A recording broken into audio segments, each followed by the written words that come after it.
Grounded 2 just released, and with it comes more than just a new coat of paint for the franchise. Beyond the graphical enhancements of Unreal 5 and the insane new gameplay mechanics of taming bugs, the thing I'm most interested in is the continuation of the story of Grounded.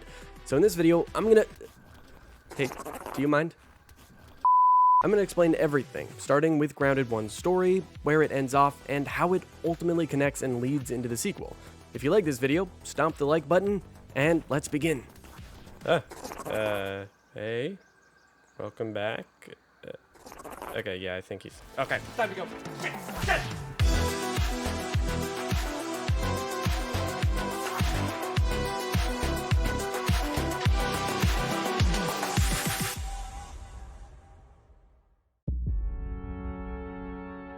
The year is 1987. Family man and scientist Dr. Wendell Tully is working for an R&D company known as Ominent Practical Technologies. After multiple failed research projects, he was feeling like shit until he remembered an old project that got axed, a shrink machine that he thought to revisit. Perhaps he could get it working, so he tried, all the while being aided by his robotic acting science manager, Burgle, which is basically like Spongetron from SpongeBob. Wendell then completed the first prototype of the device, dubbed the Covalent Space Reducer Prototype, or SPACER for short. But this would come to have a disastrous effect on nearly every aspect of his life in the following months. Prototype blows up, so he tries again, but this time, it works. He tested it on a set of dice, and it shrunk the pieces of plastic down. A few months later, in the summer of 1988, Ominent finds out about Wendell's device. They ask him to show them how it works, but next month when he presents it to them, it goes horribly wrong and fails. He's fired not long after, becoming a substitute teacher to make ends meet. But Wendell can't help himself. In the next year, he restarts development on the spacer. He first needed to figure out how to return shrunk objects back to normal, because that's pretty important. Part of the solution to this was factoring in a byproduct of the shrink process: irregular covalent particle traces, which he dubbed raw science, so he didn't have to say SNPI42Z every time. After shrinking and embiggening Burgle successfully, with only a allegedly insignificant raw science leakage detected, Wendell decides human trials should be next. Hold on a second, is that you, Rockwell? Wendell decides to test it on himself, and boom, he does it. He becomes tiny. I am tiny! Once he embiggens himself, Bro goes and borrows some of his old stuff from Ominent to use as miniature lab modules as he sets up in the backyard for tiny research time, though said labs do not stand the test of time. All while Wendell had been working away obsessing with his projects, his wife Trudy got increasingly upset with him. He wasn't spending enough time with the family. So when she asked him to go to the beach, Wendell was like, okay, fine, but got back to work immediately after their trip, which irritated Trudy further. Continued obsession and countless hours split between his day job and his backyard science began to wrinkle Wendell's skin rather rapidly. And to make matters worse, some of his science supplies seemed to be draining faster than expected. He theorized that Ominent could be responsible. His suspicions, though, would be proven true, as it didn't take long for Ominent researchers to use their own shrinker they made, copied off Wendell without his knowing, and further sending shrunken employees into Wendell's yard to spy. While that was happening under his nose, Wendell's research became harder for environmental reasons, such as his hedge lab becoming fully overrun by spiders, a difficult reality to offset because he didn't want to affect the natural ecosystem. By the time he evacuated the lab, he realized he was being watched. Turns out that his new yard guests were quite the band. Ominent had sent a few scientists to reverse engineer/steal Wendell's work, a compliance officer, a lawyer, to help cover everything up, a former soldier to protect them, and an intern to be bait for the spiders. Not long after they arrived, they seemingly went their own way, with all of them inevitably meeting an unfortunate end due to either the perils of the yard wildlife or Wendell's safeguards. More of Wendell's labs at this point are deteriorating, either from natural causes or from sabotage, but he seems surprisingly chill about it. His wife, on the other hand, is certainly not chill about the fact that Wendell is continuing to rapidly age. After she makes him go to the doctor, who says he looks in perfect health for a man 20 years his senior, she tells him to stop his experiments. Wendell is torn. Dr. Applebaum has pronounced me in perfect health for a man 20 years my senior. I can draw only one reasonable conclusion. It is the elusive fractional errors of the shrinking process which are the cause. If this means that I must sacrifice 20 years of my life, then so be it. On Thanksgiving Day, Wendell forgets his family dinner, a breaking point, causing Trudy to give him an ultimatum: science or family. Wendell's choice would deeply disappoint Vin Diesel. Wendell is getting pretty stressed out by this point, mildly losing it, but perhaps not losing it as much as the now stranded Ominent intern who's befriending ants in the backyard. Good times. Eventually, Trudy tosses her wedding ring in the pond, which Wendell writes a goofy poem about for some reason instead of, repairing his fucking marriage. And, well, that's it. Trudy took the kids. She tells him that if he wants her and the kids back so badly, he can make the trip up north to tell her himself. Only one problem with that, Bro is now rapidly becoming a raisin and can't make the trip, so he doubles down and begins experimenting on fungus in hopes of coming up with a cure. As these experiments continue, Wendell's mental state rapidly deteriorates and he ends up creating The Last of Us in the bug world. This place fucking sucks, by the way. Wendell then orders the destruction of the lab in hopes of somewhat containing the fungus, but what he wasn't aware of was that the military dude from Ominent had snuck inside the facility and was subsequently caught in the blast, causing him to be trapped where he eventually died. Wendell is now a war criminal. Within the next few months, Wendell comes to the realization that he hasn't been taking security seriously at all when it comes to his research. He speculates that it's probable that Ominent had caught on to what he was doing, so he creates another robot known as the Middle Manager to help him with security. He also writes and backs up all of the important data and research to something known as super chips, which he informs Burgle about in case of an event where Burgle loses his memories. Wendell, even more desperate to find a cure for his condition and fearing Ominent's takeover, decides to tuck himself away in a remote lab under the shed, but not before leaving a message on his scabby, for anyone in possession of another scabby. As Wendell continues to work in the dark in his undershed lab, he thinks back to how much he misses his family, before then remembering a toy that his son babbled about, a Mant, an insectoid with the mind of a human, which he could potentially create as a body for his consciousness to inhabit. He tossed aside the idea for a while, before exhausting every other plan, which left it to be his last option. Project Mant. He begins taking numerous things from his past research, condensed science, spiderweb glands, and so on, using them to create a perfect insect host for his mind while he searches for a cure. From there, he would start to attempt to transfer his consciousness to the Mant, but this failed due to the flawed Ominent tech he was working with. While Wendell becomes mostly stagnant in his desperate research, there is something, or rather someone, that is going through rapid changes around this time. But not just one, 4 of you. Kidnapped children, taken by Ominent to be tested on with their shrinking device, led by this piece of shit, Director Schmechter. Anyway, let's talk about the 4 of you.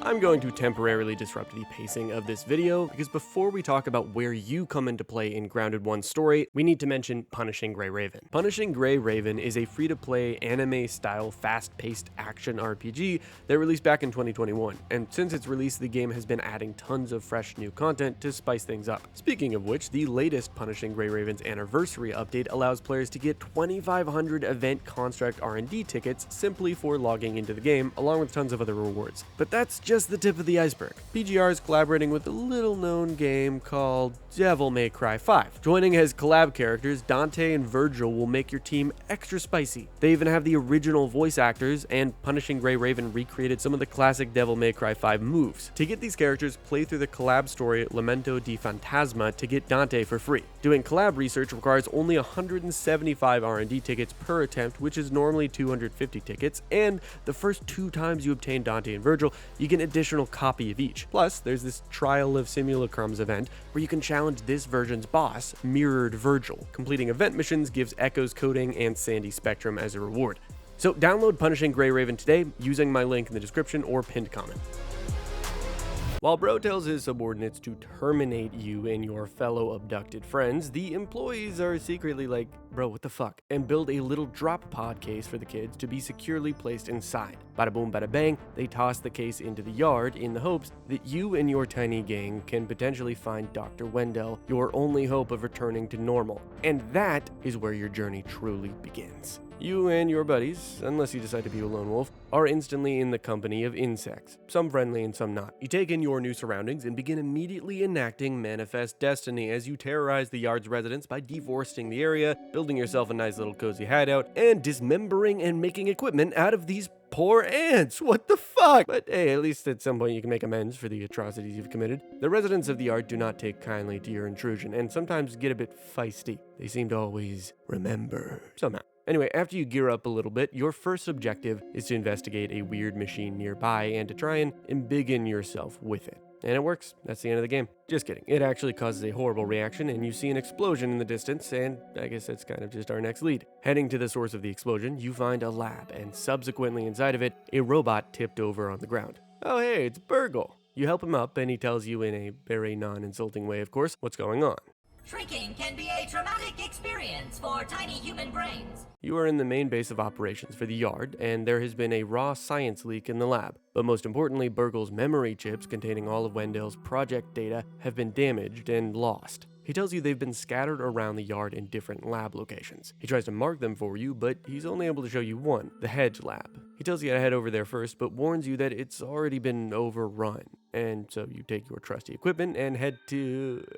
Okay, I don't like this place. If you don't get absolutely destroyed by these orb weavers and their babies, you manage to jump around in the trees like a tiny little monkey and make it into the Hedge Lab, only to be met, of course, by more spiders. After investigating several labs like the Hedge, Pond, and Black Ant Hill Lab, you start to piece the whole picture together of why and how you ended up here. And if you actually go to sleep in the game, this is how you get the cutscenes sort of revealing slowly the flashbacks of when you were being experimented on. Gaining an edge over the insects, many of which will become your enemies, you conquer the inhabitants of Wendell's backyard, upgrading your gear and finding notes left behind by Wendell himself, all the while. Once you've collected enough super chips from the labs, you're tasked with finding Wendell's lost Scabby, which again is like a fancy little futuristic watch. The thing is allegedly near his favorite chair in the northwest of the Yard. After drifting over to his lovely chairside table and interacting with his Scabby, you install this nifty replacement fuse into the thing and get it working, which reveals the scientist's rather depressing goodbye message he left for whoever could manage to find it. The message also happens to reveal the location of Wendell's secret lab, which it turns out is under the shed. You head on in and find a perfectly safe and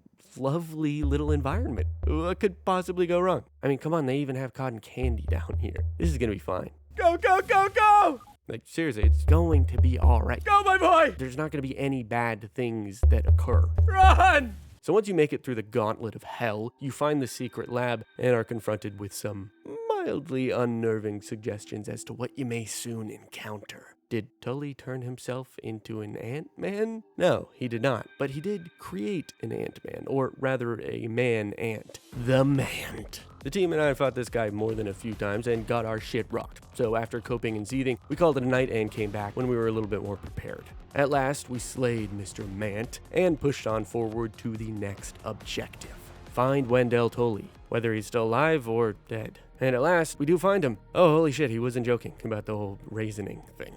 After catching up with Wendell, he tells us that in order to become big again, we need to get the Java-matic machine working, which is basically just a really complicated coffee machine. This thing involves a wave defense mission against these weird robo-insects. They call them orc. We figured we could handle it no problem, so we built some basic defenses and got fucked. After much deliberation and lots of work though, we managed to build some solid, strategically placed reinforcements and successfully did the defense, which allowed the embiggening cell, the thing we needed to get large again, to be fully charged up. It is at this point in the game where you're presented with a choice. If you take the embiggening cell to the weird machine back at the start of the game and simply leave, this triggers the bad ending. While the kids are able to become big again, Wendell is still a raisin, just a much larger raisin instead of a tiny one. Director Schmechter takes the credit for the shrinking machine, and it's pretty much just a horrible, sad ending all around. But we don't have to settle for that, because if you're curious enough, you might just find something rather important that even Wendell didn't even know about. On an island to the far east of the Yard, you find this rather strange green head, and if you go inside of it, you find a secret lab that belongs to none other than Director Schmechter.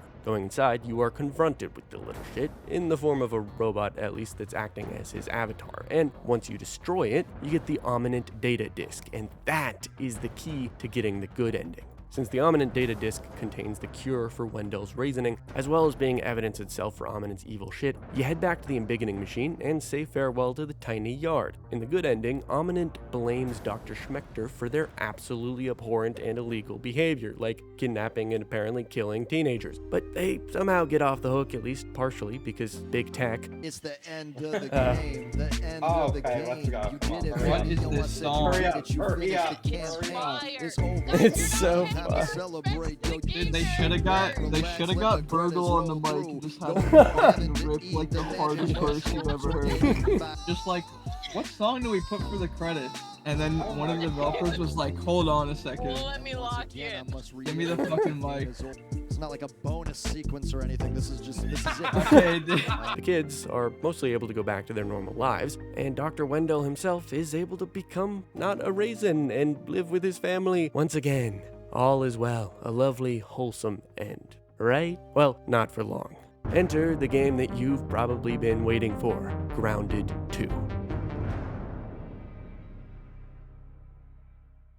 We fast forward 2 years. The kids are in high school now, and it is the day of the 2-year anniversary since you guys returned from Wendell's yard. Turns out the good ending was canon. The allegedly formerly evil Ominent, which obviously is still just evil Ominent, appears to be back to their old tricks again, but with a new face to represent them, Sloan Beaumont. This is Sloan Beaumont speaking. Yes, from the commercials. Ominent spokesperson, chief strategy officer, and you know what, I'm just gonna say it. Friend. As it is the 2-year anniversary of the kids returning to normal, Ominent set up a commencement ceremony to honor the kids, Wendell, and Burgle at the local Brook Hollow Park, building a statue in their name. However, suddenly during the ceremony, an explosion was set off. We're also going to renovate. She is the epitome of evil. Just felt like doing something nice. Breaking news. There's been an explosion. Terrorist attack. Terrorism. Chaos descended on a Kinda fine, ceremony though. commemorating the 2-year anniversary. Okay. At least she's hot. The park was evacuated, and footage from directly after the explosion showed a disgruntled, beret-wearing Wendell spazzing out before ripping off Burgle's little robot head. What the hell is going on? Assassinating Burgle. The beloved robot was best known for What? making hamburgers and saving the lives of the What is first this teenagers. propaganda? The teenagers and Wendell go missing from here, and that is what sets the stage for us to begin Grounded 2, the sequel which is built on Unreal Engine 5, so it's got some extra birdie graphics. Welcome to the park.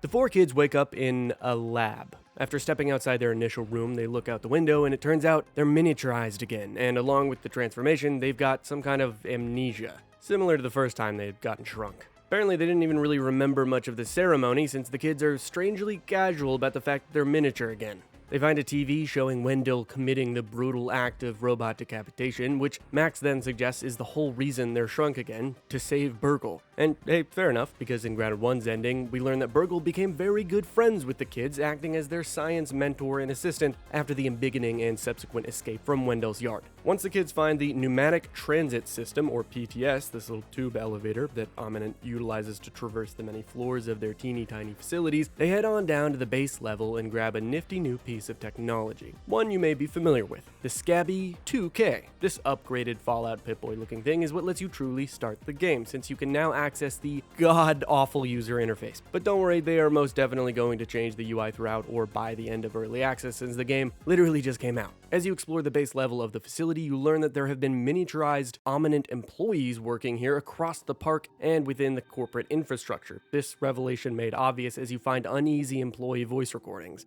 As sussy Mrs. Sloan guides you through the facility, you eventually come across a live Discord call from Burgle himself. He's been captured by some crazy girl. Very traumatic for the little guy. Clearly something's going on here that's deeper than just Ominent itself. The kids step out into the park and are tasked with heading to a nearby ranger outpost where they'll find a rather helpful tool to assist in their endeavors of survival. Once you get to the facility, you find the Omni tool, a multi-use whacking device that can let you harvest all kinds of things, serving as a way to approach the tool system from most survival games, including the first Grounded, in a bit of a different way. Before long, Sloan gives us a call, and once you pick up, you're met face to face with this 2-frame animation that gets old pretty quickly.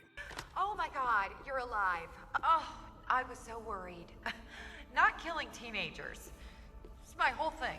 Basically, Sloan says that she's not evil. Right, she's just the face of an evil corporation. But maybe there is some truth to her innocence. She's relieved to see that you're alive, at the very least. Dr. Wendell Tully's location is unknown to Ominent, and clearly not long after the park explosion happened, you 4 kids were shrunk down by some means. Perhaps, maybe not even Ominent. Sloan claims that some girl has sent an army of robot-controlled insects, the orc ones from the first game that Dr. Schmechter controlled, to slaughter Ominent employees, suggesting it's the very same girl whose voice we heard over the feed when Burgle's head called for help. Hey, you ever get a phone call? She's crazy. The gang heads out to upgrade their Omni tools, search for lost employees, and do more general busy work for Sloan, and by extension, Ominent, until they find their first turbo optical disc, which unlocks the Ranger Station. Oh, did we advance past the DVD player and now we got CD discs? CD's nuts, got him. I'm gonna cry. This thing allows you to access the science shop, upgrade your Omni tool, and do Ranger challenges, which, mind you, said challenges are basically Obsidian's way of giving players extra stuff to do while the devs, make the remaining 3/4 of the game. Early access is a double-edged sword. Anyway, Sloan tells you to keep on surviving, and you're tasked with building a hatchery so you can start raising your own tamed bugs, which are known as buggies. This unlocks a whole new realm of possibilities. However, in your progression, you're eventually contacted by a mysterious stranger. Sloan tells you to build some defenses, since the super epic hacker is going to send their army of orc bugs to attack you and your base. You defend your base, learn about how the stranger has an orc network, which is basically her super bug Wi-Fi she uses to command her army, and then you report back to Sloan, who basically tells you to track down the stranger's signal sources to start disrupting her army. Sounds easy enough, and it is, mostly. I wonder if I could, boost you up. Do you want to try on your ant? Jumping on my ant? Okay, hold on. Yeah, I get it. Hold on. Yeah! I did it. As you're hacking the transmitters, you're probably going to want to seek out and collect the turbo optical discs as well, which give you all kinds of upgrades. Looking for these can take you down some rather deep paths. Bro, if you thought the caves were crazy in the first game, Grounded 2 takes it to another level. It is really easy to get lost in the tunnels. Dude, these tunnels go on fucking forever, I swear. Bro, it goes down. It goes down. Oh, wait, you do go down.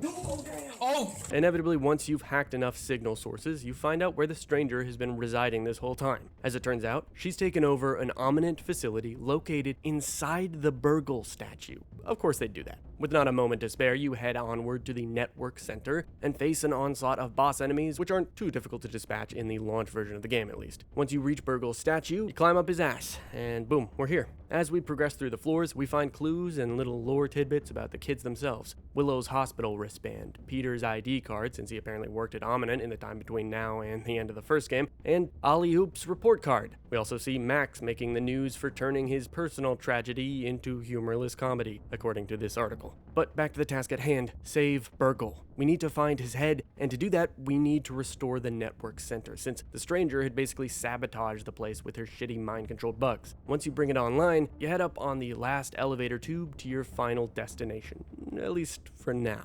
It's time for a little boss fight. This is it. Hello again. In What yard, the fuck? You were warriors. That's who I want to see. Your true selves. Okay. Oh, wow, this is... Okay. Oh! Yes, focus me while my team obliterates you. Oh, there's a wolf spider calling from the floor. Nope. Ah! Fuck! Oh my god, Hoops. I just did a fucking backflip. So, What? you're not totally weak. I won't go that easy on you again. I killed it, but You I can think have I'm dead Burgle's to head. poison. I got what I needed. I gotta go. Wait. Oh, I Dr. won. Wendell Tully Holy shit. Yeah. is waiting for me. Dr. Wendell Tully is Fucking- waiting we for did her. it. We Hey, can did you it. can you get me up? Yes. After you defeat her, hopefully with mildly more success than us, the stranger says she's satisfied with your skill level. Thanks, I guess. And then she says she's gonna go meet with Wendell. Huh? Before we can ask any questions, she vanishes, and we're left to our own devices where we can finally reach Burgle's head. He's gonna need some repairs. Having a body would probably help, though maybe not, since Wendell got along well enough as a little raisin head for a while. Either way, Sloan says you'll need spare parts to repair Burgle. But for now, she thinks it's time for a well-deserved break, which is the developer's way of saying this is all they've finished thus far for the story. Whoa. Whee! Bro? Okay. Oh, yeah, hell on. Hey, I do shit. Wait, No. that's what the kids do next in the story.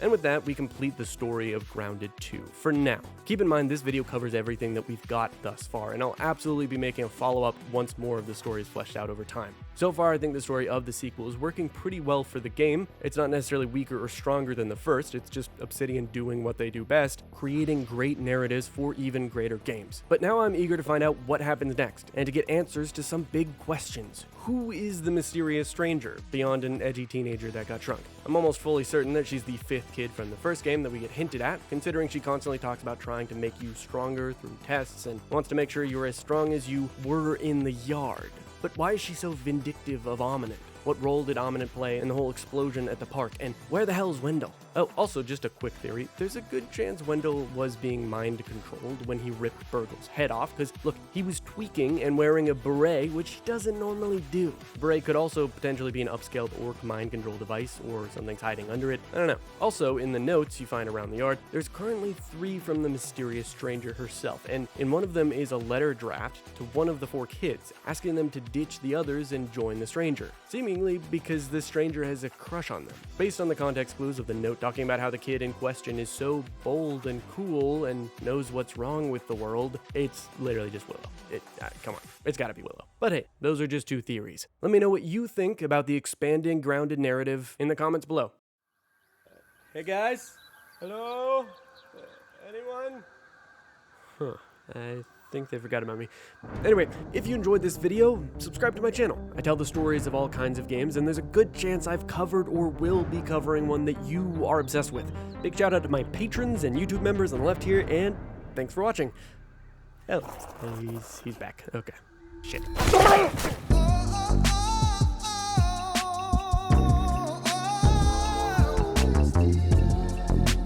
No, you know what? It's fine. Let's just let the credits roll. Let's just let the music play, all right?